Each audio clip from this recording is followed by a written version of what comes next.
Hello and welcome to Gold Mountain Games' third AMA.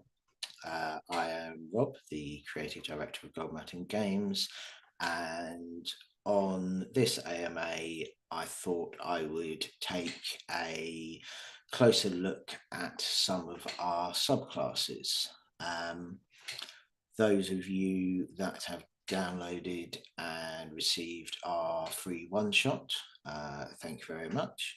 But also the subclasses I'm going to be going through are the ones available in that. So of the 6 characters, 5 of them were brand new subclasses. I'll be taking a closer look at all of them. I'll give it a couple of minutes to let people join. And I've also got a couple of questions that were asked during the last couple of weeks that I will answer. And yeah, we will take it from there. I think this is going to be a shorter AMA. I think we'll probably run to about an hour this time rather than the 2 hours we've done previously, mainly because I'm on my own this time. But yeah, hopefully in 2 weeks' time, we will have a couple of other people joining us. So if you have more questions, please do let us know. You can send them to us on any of our social media. And yeah, really looking forward to seeing what you guys want to know.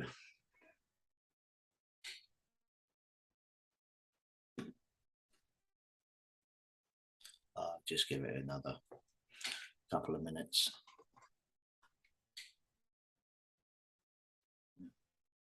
We are in the build up to our Kickstarter as well. That will be going live on the 23rd of December.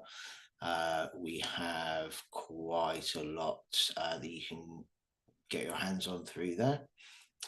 We've got obviously our settings book, we've got dice, a beautiful canvas map, dice box, item, monster, spell and feat cards, and we've got quite a few stretch goals that we will announce during the campaign as well. So you should very soon see a link going up on all of our social media to be notified when that launches. So yes, we've been very busy the last couple of weeks in particular getting that all set up, and yeah, really exciting at the moment over here. Lovely. So the first question that we had was, will Gold Mountain Games be using D&D 1 when it's released? So the simple answer and the quick answer is yes, we will. Obviously, there is only a little bit of information being generally released about D&D 1. It's all quite exciting. It feels like Wizards of the Coasts are moving towards or further towards the inclusivity and kind of representation in D&D, which is something that we feel very strongly about, and it's something we've tried to push really hard in everything we are doing. So I'm quite excited about D&D 1. As from the changes we have seen so far, we are pretty certain that everything we do will be compatible with it already. We obviously have to wait until the actual release date to know what it will entail to convert what we have already released to work with the system.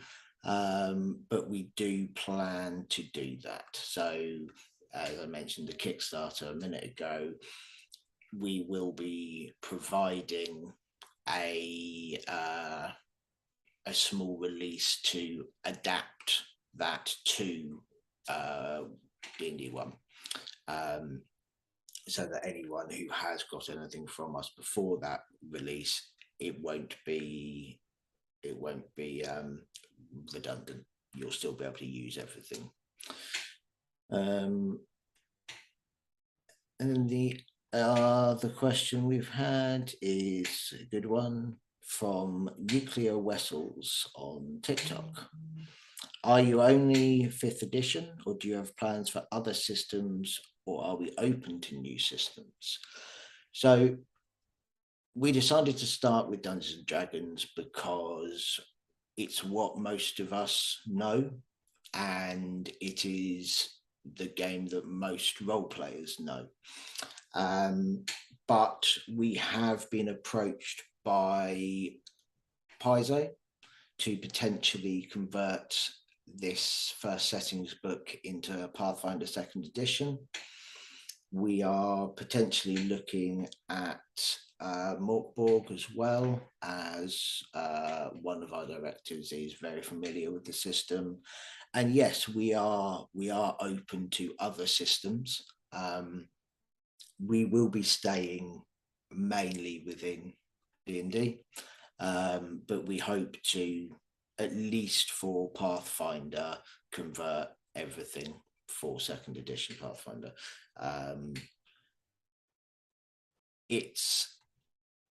The conversion process is a difficult one. There are many varied rule sets out there, and lots of, if you've got a rules heavy system, that can be quite difficult to transfer from, in one sense, because they may not have everything that we need to move our vision across to the new system. But equally, some of the other rules heavy systems may give us more opportunity to explore details of, say, a subclass or a species. But it's all very, very specific to each system. So yes, we are looking at other ones. We hope to. We have to do it on a case-by-case basis. Pardon me. If you are joining in this AMA, please do send any questions as we go. I will be happy to answer them all.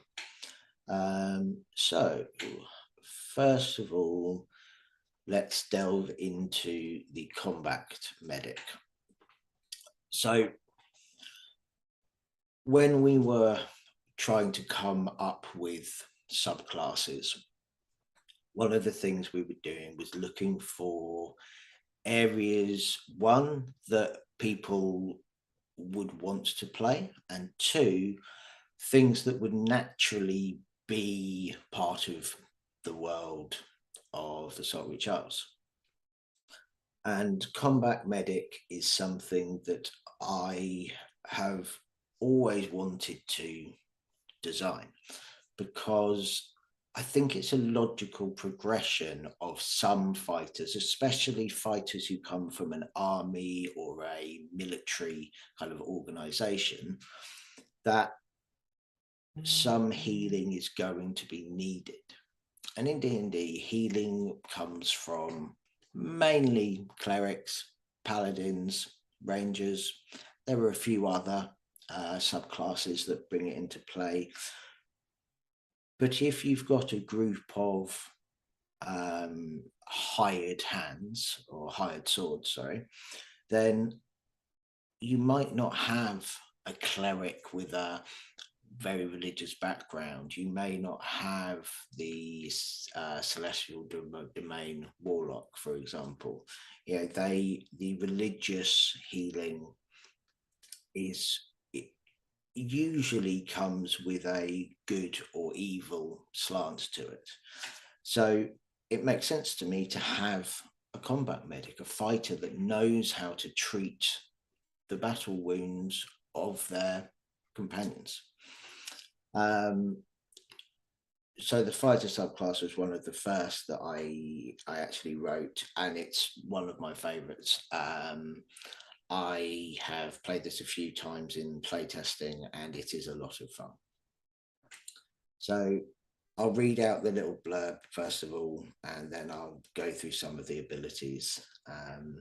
So we've got sometimes fighters need quick battlefield healing, and rather than wait for those with expensive potions or limited magic, they learn to take care of themselves. These combat medics are skilled at using bandages, splints, glue, or anything else at hand to get their allies back into the fight. Skilled at observing the battlefield, combat medics are always ready to warn of danger and jump in where they are most needed. And that leads us straight into their first ability, gained at 3rd level, over here. So first of all, you gain proficiency in the medicine skill. Pretty self-explanatory, makes a lot of sense for them to know it. And something I've tried to add in quite a lot in the Saltreach Isles and Oscana is the idea that if you already have a proficiency in a skill and a class ability would give you it, it gives you expertise instead. Now, there aren't the fighter class doesn't have medicine as one of its learnable skills, but we are aware that many DMs like to homebrew, and so if for some reason your fighter can have it, or if you are multi-classing into medic, that may come into play. Then their main ability comes from you have learned how to use healers kits to their full potential. While most people can only stabilize with them, you are able to actually heal.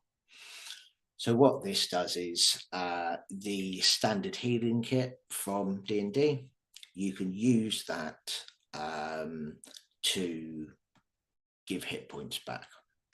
So you pick one healer's kit at the end of a long rest, and you can use that up to 10 times as an action to heal a number of hit points equal to your medicine modifier. So the more, if you've got proficiency or expertise, you'll obviously have higher healing, and it is limited by the healer's kit. So you can't just have 30 healer's kits on you and heal constantly. We also, one of the things we've tried to do is bring more realism into these subclasses.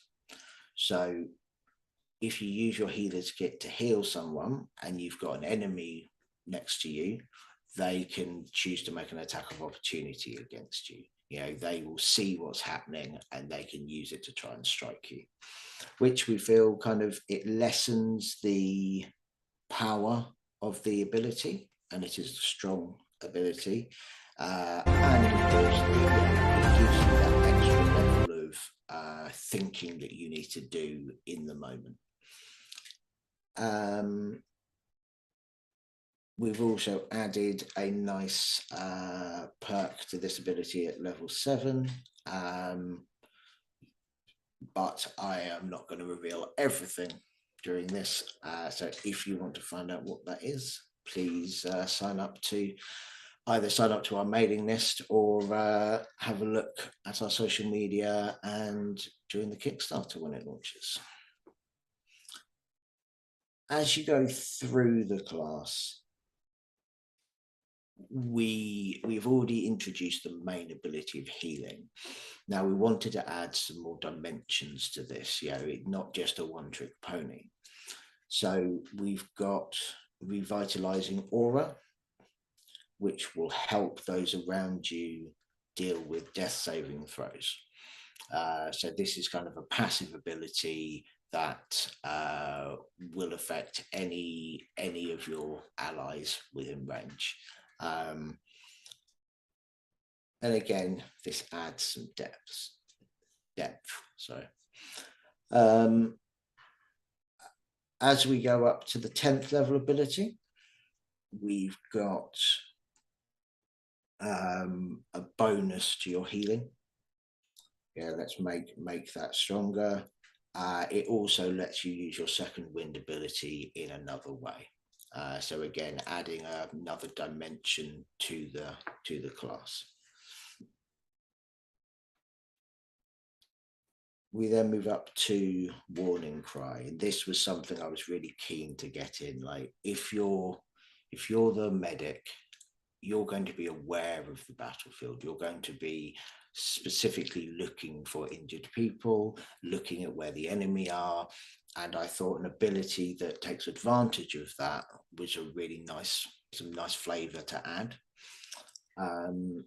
So once per short rest, you can give your allies that are around you advantage on a saving throw, and they get a bonus against the next attack that's made against them. So this is all about kind of noticing what is going on and using that to give your allies that advantage. So how excuse me.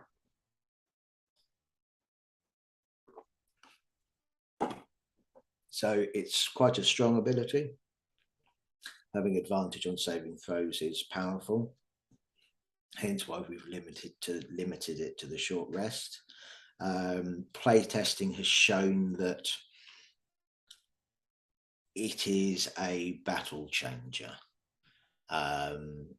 When it's been used in the big boss fights, it has made quite an impact, and that is something that I think every character, every class and subclass should have one of those abilities, so that story wise it's a really nice touch, but also from a player's stance, being able to be the one that saves the day, I think is quite an important thing to have the opportunity to do. The last ability they get at 18th level, you can use more than one healer's kit, so that you can heal more than more than just 10 times. This I thought was important to do, as your medicine skill will scale relatively well because your proficiency modifier will go up. But actually what will happen is you will plateau at some point. So we counter that kind of potential stagnation with you can do it more times. And the last thing they get is an additional 10 feet of movement, which lets you get around the battlefield to the people who need to be healed. Again, that felt very thematic. So overall, this subclass gets, you've already got the extra attacks from a fighter. You've got your action surge, second wind. You are a capable fighter still. This just adds that real versatility. And I know that there are lots of people who don't like playing the healer. Hopefully this is an option that lets people play a healer that is more than just a healer. You have many options. You're still proficient with all martial weapons. You can still wear armor. You are not kind of typecast into that one role. And I thought that was a really important and interesting thing to add. And as I said, in playtesting, it's been very popular. I think one of the most popular we've had. So I'm really pleased with it. And as I said, if you want to give it a go, we've got a level 11-1 in our free one shot. Have a look at our social media for the link to get that. And yeah, so the next one we will move on to, let's go with the Ranger subclass. So my one of my favorite things to do is to find points and interesting events and groups from history and try and bring them in. So I've always liked axes. And when I was thinking about rangers, I was like, wouldn't it be cool to have a ranger that specializes in throwing axes? So I then did a little bit of research into what axes were actually used in history. And what I found, sorry, was the Francisca axe. So Francisca Rangers are deadly hunters and trackers in Oscana, used to working in the wilderness and surviving for long periods on their own. They are accompanied by an animal companion trained to retrieve their axes and distract their foes. Their magic is often used to enhance their own or their allies' abilities, making their efforts more likely to succeed. So rangers, I think, in a lot of people's minds, and definitely in mine, they're the class you take if you want the animal companion. Now, I thought it would be nice to add another choice to the class for that, and combining that with being able to retrieve the thrown weapons gives the subclass, some synergy. And I really like pets in D&D. They add a layer of role play and care that the characters have for the world around them. So the first part of a ranger is their extra spells. So we've got Fairy Fire, Enhance Ability, Haste, Faithful Hound, and Pass Wall. So these are all spells that add some bonus to either attacks, or they will give kind of strategic advantage to you or your allies. Fairy Fire obviously will help give advantage. Haste especially is, I feel like, a really nice, quite strong addition to this subclass. I then had to design the axes themselves. So we've got the Francisca axe. They cost 3 gold pieces, which I thought, it's not too expensive for an adventuring party, but there should be a representation that these are specialist bits of equipment. There isn't just a sharp head or on a stick. Yeah, they need to be aerodynamic and able to fly through the air. Damage is 1d6 slashing. So again, middling damage. And I've given them the light, finesse, and thrown properties with a short range of 40 foot and a long range of 80 foot. Light and finesse because dual wielding hand axes is cool, and I'm a fan of rule of cool. It also lets you take advantage of the dexterity based ranger, and the range I chose because it felt realistic. Throwing an aerodynamic axe 40 feet, that's probably quite accurate. Up to 80, you're going to be struggling. And then, of course, I had to design the animal companions, and I had a lot of fun with this. So you may choose one of 4. You've got ferrets, hounds, cats, and rats. I am a big fan of cats. I have 3 myself. I was always going to put a cat in there. Ferrets, it just felt, when I pictured this subclass in my head, it was with a ferret. They just felt like the right animal. Hounds, dogs, very kind of traditional but they're traditional for a reason. Very faithful animals, makes sense. And rats are a D&D staple. And instead of going down into a tavern basement and clearing them out for the owner, I thought, why not have one on our side? So all of these can pick up and retrieve a Francisca axe as an action. Their abilities, other than that, do vary.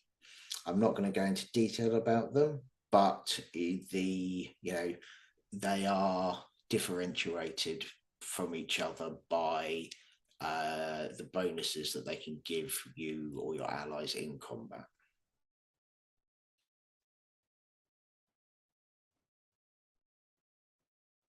We then move up to the 7th level ability.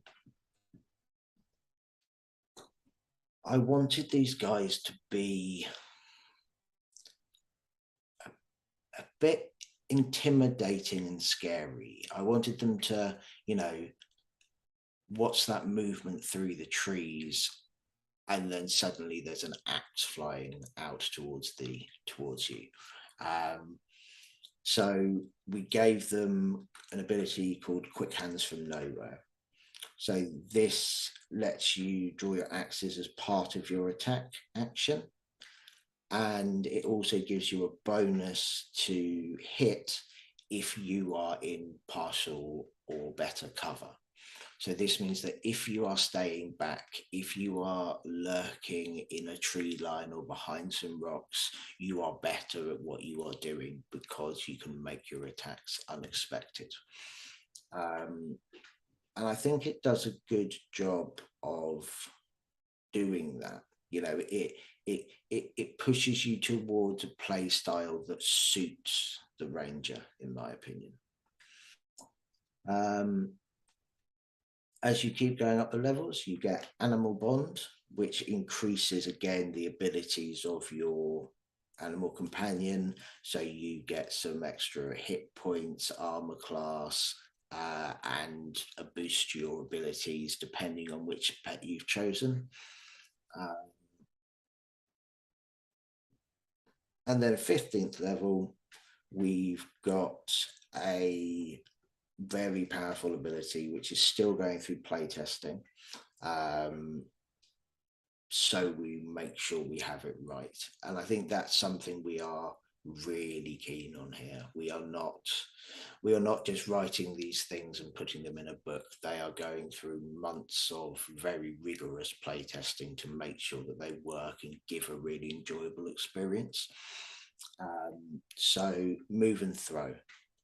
So this ability lets you use your reaction to make an attack. It is, as I said, it is powerful. It does mean that you don't have your reaction outside of your turn. Again, this is the ability for me that could be the game-changing one. If you can get to having, one extra attack in a turn, that is big. We may end up putting in a limit per short or long rest to make sure that it's not too powerful. But as I said, we are going through play testing to see where it should sit.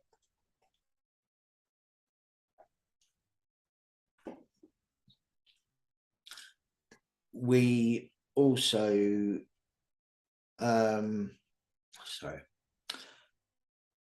my overall desire with the Francisca was this image of quick, fast. There is you don't know where they are, and they are throwing these very specialist weapons. They are meant to be stealthy and deadly. And I like the addition of the animal because that lets you have another bond. It lets you choose how exactly you want your animal to work, and it also lets you retrieve your weapons. Um, it lets you have a bit more choice with magic items because, if you're a thrown weapon uh, character, very often you uh, go towards having a magic weapon that automatically returns to your hand. Yes, that would be quicker than your pet, and it is still a valid option for this subclass, but it's not as much of a problem that you need to overcome. So overall, I'm really pleased with them, and again, they are one of the subclasses you can try out in our free adventure. We've again had some good feedback, and yeah, I have one built that I am looking forward to finding a game to play in.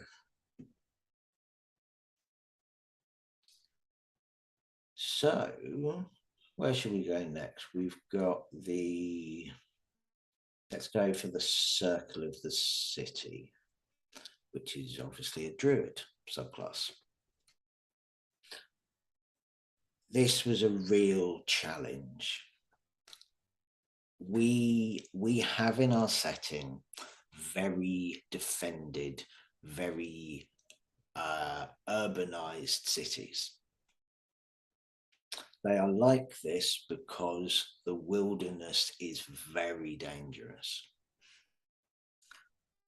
So when we were coming up with druid subclasses, a druid used to urban life, living in a city, was something we felt we had to do, because if you're a druid and you're living out in the wilderness, that's going to be hard, like much harder than in most settings. But then how do you have a druid that has barely any wildlife? How do you have a druid that walks along paved streets all day? And that brought to mind the lovely image of the dandelion growing up through a crack in the road, the ivy that you see growing over houses, the kind of nature finding a way. And that was kind of the linchpin that I used for this class, combined with the Enfield. And if you back our Patreon, you will be used to the Enfield by now, as they are part of our comic book, and we did them as our first Monster of the Month, I believe. Now, the Enfields are a great creature. They come from folklore, and they are foxes with eagle's wings, and they're small. So in our setting, they can be summoned as familiars. They're also a low CR monster, but because they are part fox, they have adapted, some of them, to the urban lifestyle. So they felt like a really good pairing for the druid. So we've got urban druids know that even in the cities and towns of Oscana, nature thrives. Ivy and dandelions are not stopped by the stone workings of the urban landscape, and the Enfields and other scavengers have adapted to and thrive in these surroundings. So at second level, when you choose your circle, choose Circle of the City, and you will get your Enfield companion. This is the standard stat block for the Enfield, which is they've got arm class of 13, 4 hit points, keen smell and hearing, and they have very basic bite and claw actions. They are good at what they do. They are a very fun little creature. Now, obviously, if you've got them as your companion, you get your proficiency bonus added to various stats that they have. So they will improve as you improve and learn and grow with you. You start off using your bonus action to command them in combat. And they, I believe, take their turn after you in combat. So they are at the start reliant on you quite a lot.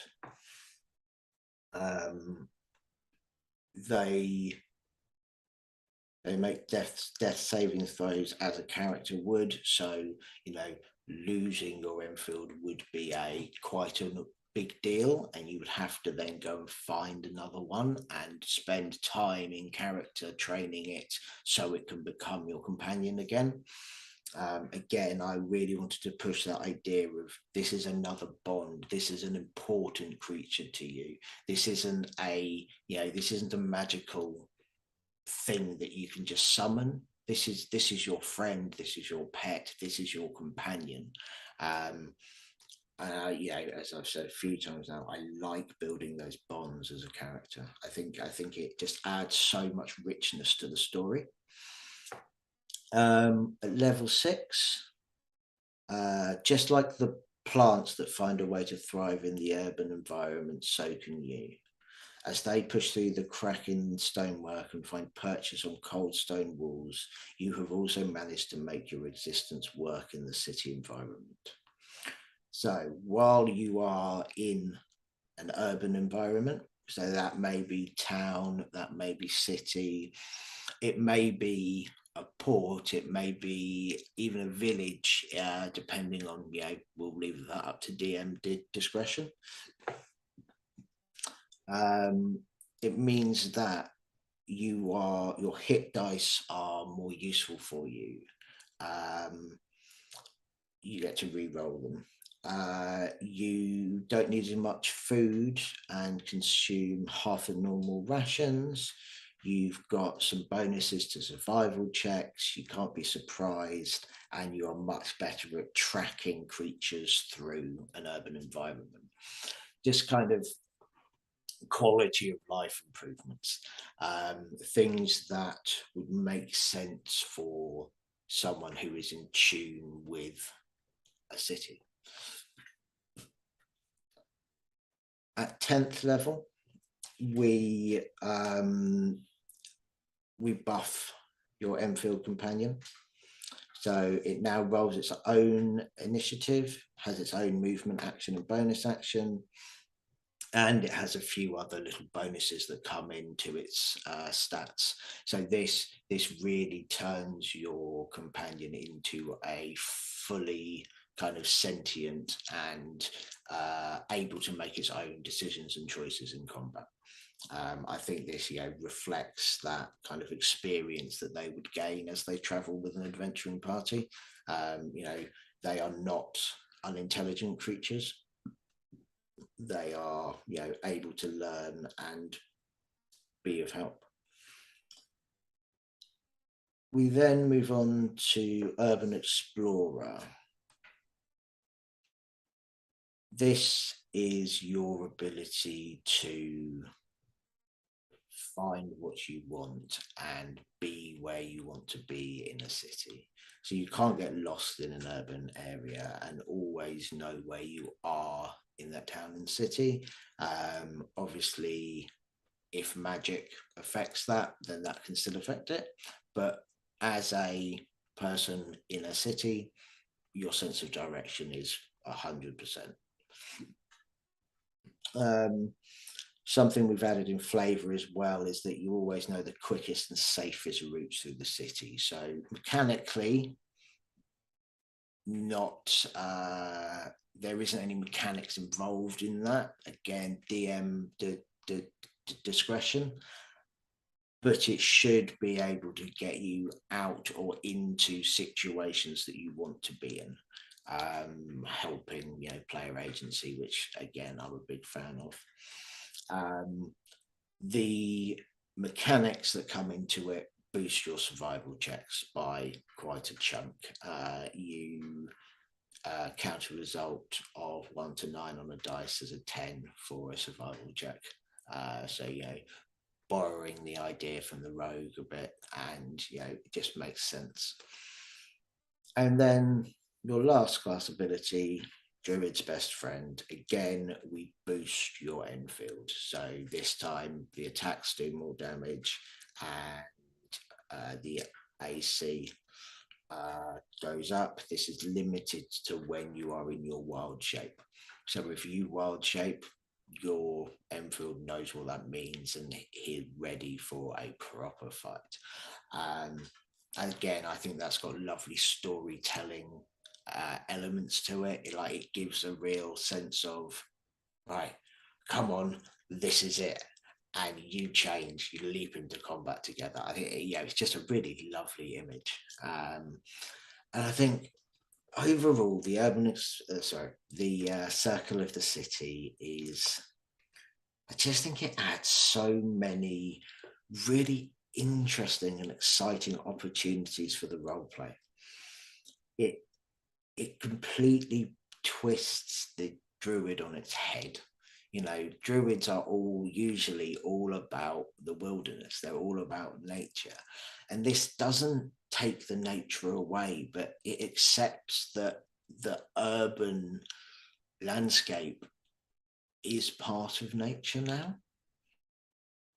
And as I said, I just think it gives so many opportunities for cool storytelling. So again, if you want to see what that's like, you can have a look at the adventure. And then what we got? We've got 2 more to go through. So there are 6 characters in the one shot. The last one is the Coalescent, which is our full class. So I'm not going to go through, because we want you to discover that in the book. But the Coalescent is really cool. It takes cantrips and you can combine them to have specific effects, and very interesting, very fun to play. That's been our most popular in our play testing, actually. So let's go to the Dimachirus. So Dimachirus, this was a lot of research. So in our world history, dual wielding weapons has almost never happened. It was almost always more beneficial in combat to have a shield. But of course, this is fantasy, and we can dual wield if we want to. So I thought I'd try and bring some real world dual wielding into the game. So the Damakiris were fighters that used 2 short swords, usually Gladius. They were known for being incredibly good at taking down heavily armored foes, because they were good at getting in close. They often used their offhand weapon in place of a shield, so they were very good at defending with it. And they were thought of as one of the hardest opponents to go up against in the gladiatorial theatres of Rome. So what I wanted to do with this subclass,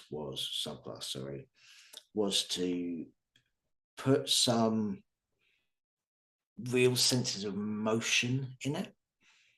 And I thought there was also a really nice opportunity, and you'll see when we get to the last ability, for some very cool film kind of moments.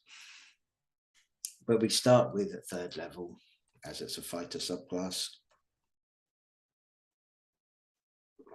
Being good at fighting multiple foes at once and keeping them close to you. So when you start your turn with more than one enemy within 5 feet of you, you gain an extra reaction.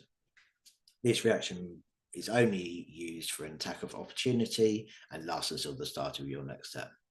So people try and move away from you.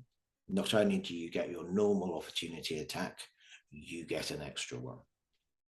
This should keep enemies close to you if they know what you're capable of, and if they don't, they're only going to make that mistake once.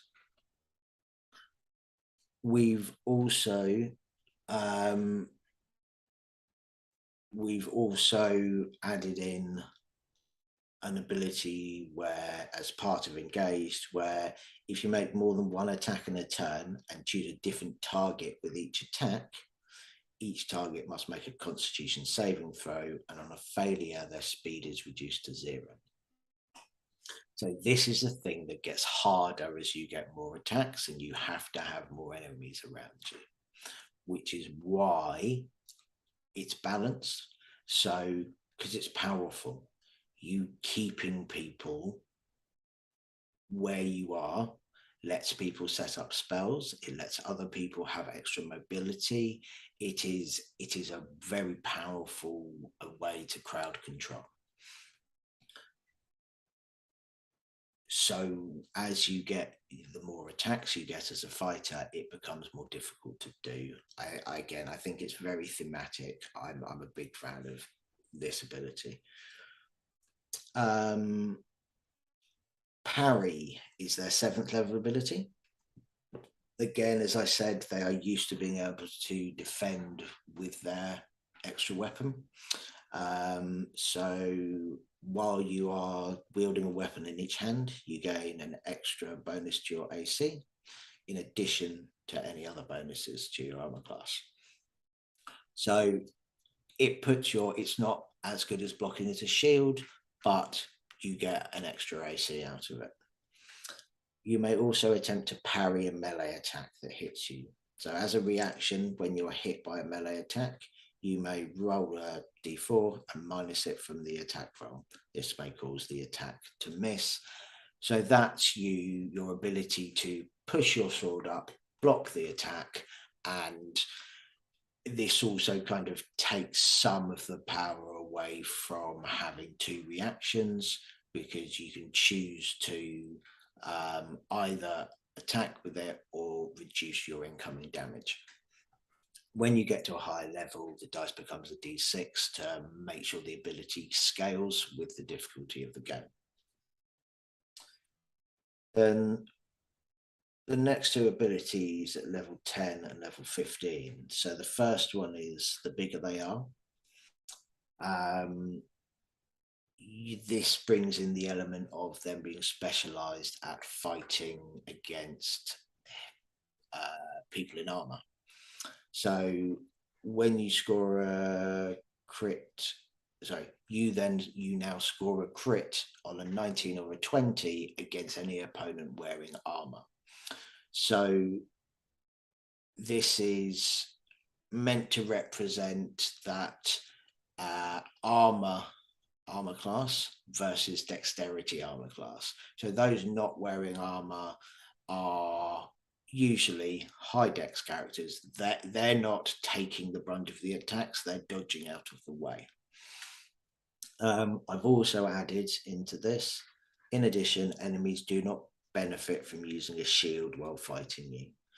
So your ability to be under and within their guard means that they are less able to use their shields. So they lose the benefit from them. Again, this has been sent to playtesting a lot to make sure that it's balanced, something we're really keen on. And it's proving to be useful, not overpowered, which I'm pleased at because I really like it thematically. Then the next ability at 15th level is the harder they fall. This is about using the opponent's size and momentum against them. So when you hit a target with 2 or more attacks on the same turn, they must make a strength saving throw or fall prone. Again, this is all about piling on those attacks And it again brings in the balance side of it, because you can either be attacking lots of people and making them stay where they are, or you can focus those attacks on one person and hopefully make them prone and make them easier for you and the other melee fighters to attack. And then the last one, if you so there are many gladiator films out there, and some of the coolest bits in them, and for many other films, is that two-weapon beheading. So their last ability is Sever. And basically what this does is you can choose to combine your attacks. And the more attacks you combine, the different body parts you can try to remove from your opponents. It is not guaranteed. It is quite difficult to do. You combine all of your attacks into one attack, so you have less chances to hit. And if you hit, you then have to roll another die to see if you sever. And then what we've got is a little table that shows if you're removing someone's arm, leg, or head, what it does. And there's also some caveats in there for, like, if you're fighting a hydra and it's got extra heads, then obviously it doesn't die when you cut off 1 out of 10 heads, etc. I think overall this subclass brings a real element of showmanship and speed to a fighter. I think it's, the idea of surrounding yourself with enemies and being in the middle, blocking, spinning, parrying, dealing damage. I think it's a lot of fun. I've played a couple of these in playtesting, and they are great fun. And of course, I say this after everyone, there is a Diamond in the one shot if you want to give it a go.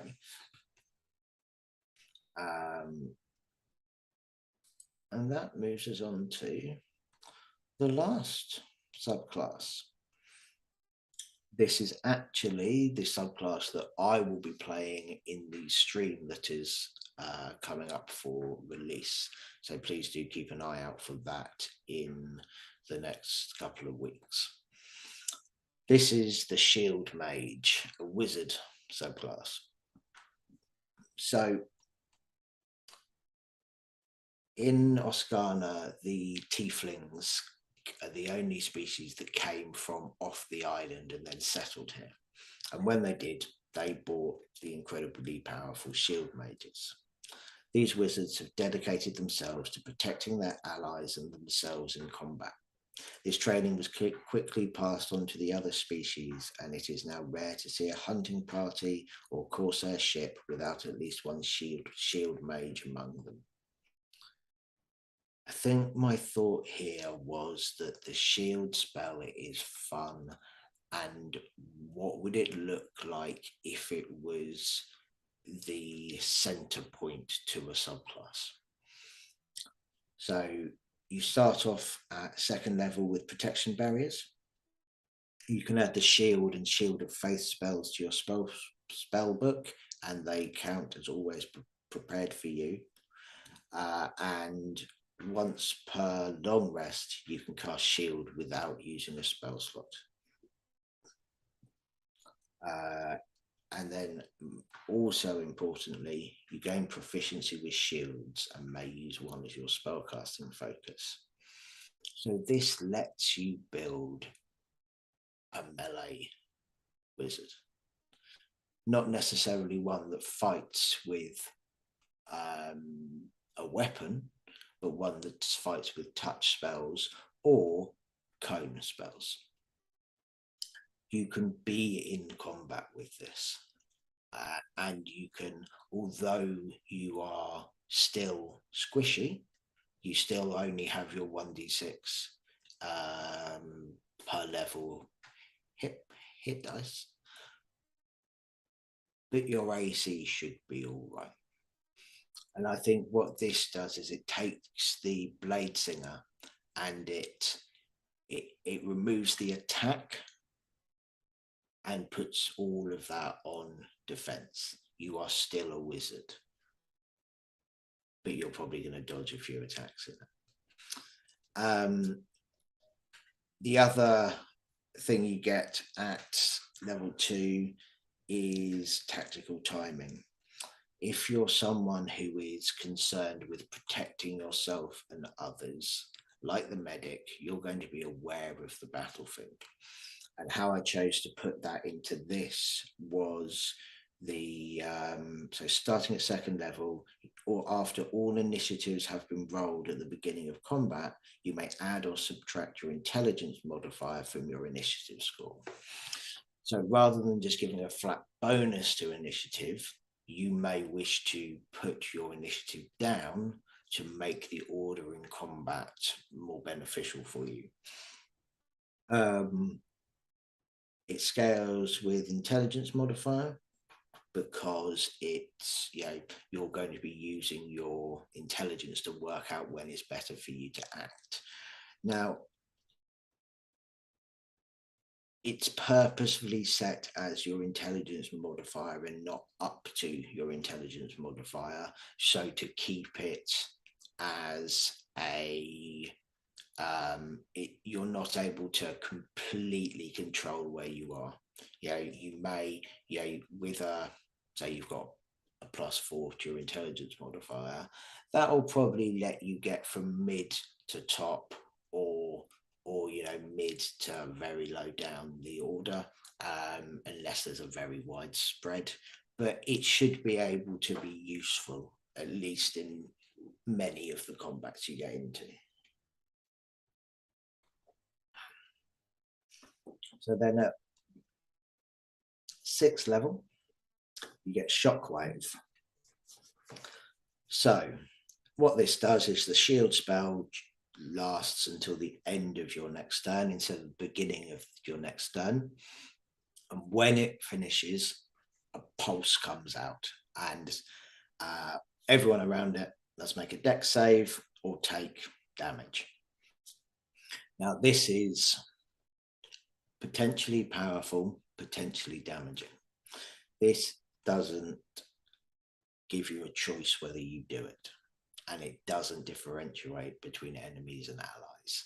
This is your shield spell is now powerful enough that when it ends, it pulses out. So this, as a part, because it happens at the end of your turn, it lets you try and position yourself, but you may very well have to take attacks of opportunity.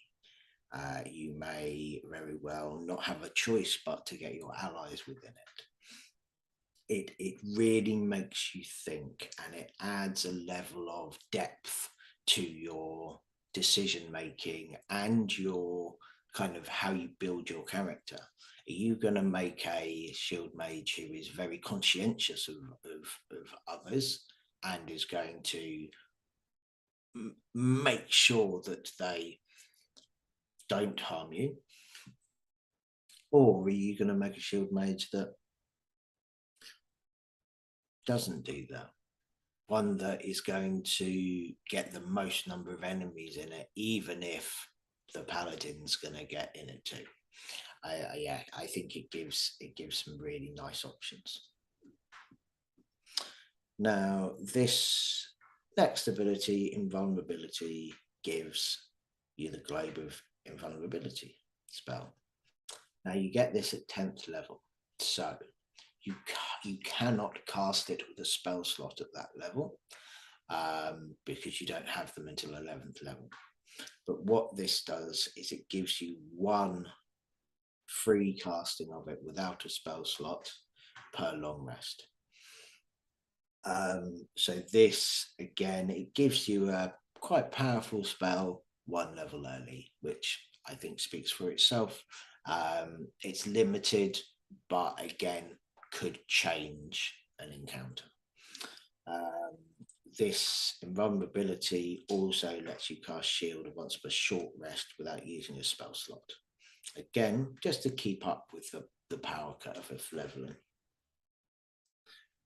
And then the last ability, Master's Shield, you basically get a bonus to each of Shield of Faith, and Global of Invulnerability. They are minor but useful buffs. So, for example, of one, when you cast Shield, you're immune to force damage for the duration of it. So, situational, but in that right situation, very powerful. The Shield Mage for me is it's probably either my favorite or second favorite that we've got. It gives a lot of options. It gives a lot of versatility. And, you know, as you'll see if you watch our stream, it lets you play some really interesting wizards. Not the kind of wizards that you are used to seeing. Again, for me, it's all about the role play. It's all about what character you can make and how you use the mechanics to tell your story. And, you know, I think with all of these subclasses, we've achieved that. You know, and we're really proud of them. And I think, you know, we're really hoping that all of the people who have downloaded the free module have as much fun with them as we have. Now, as I said, the module is out. If you look at any of our social media, you'll find the link, or you can just go to goldmountaingames.com. If you sign up on there to our mailing list, you will get it sent out to you immediately. What we're also doing early next week, we are giving you some extra goodies to go with the module. So we will have a voiceover that's been done for the introduction, so you can play that to your players, which really helps to set the scene and, you know, start off the telling of the story. And it's really well done. We've had some excellent one of our musicians and voiceover artists working on it, and it has been a lot of fun. And we'll also be adding character art for all of the 6 characters in it. So yeah, please do sign up to that. And yeah, I think if we haven't had any extra questions, which doesn't look like we have, I think we'll leave it there.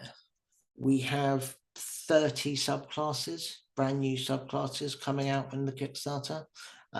We've obviously just done 5 of them, but there are 25 more for you to sink your teeth into. We are also 52 items, over 50 monsters as well. We've got 30 new spells. There's a lot of material in this book that's coming out, and it's all good fun, and it's all got a lot of very established, very complete lore behind it as well. So I hope you've enjoyed listening to me talk about the subclasses. I hope you join me in a couple of weeks where, as I said, I think we are having a couple of others of the directors come and join me. And yeah, please do check out our Patreon, check out our Facebook page, TikTok, Instagram. We are on all of them. And yeah, I will speak to you in 2 weeks. Thanks very much, guys. Good night.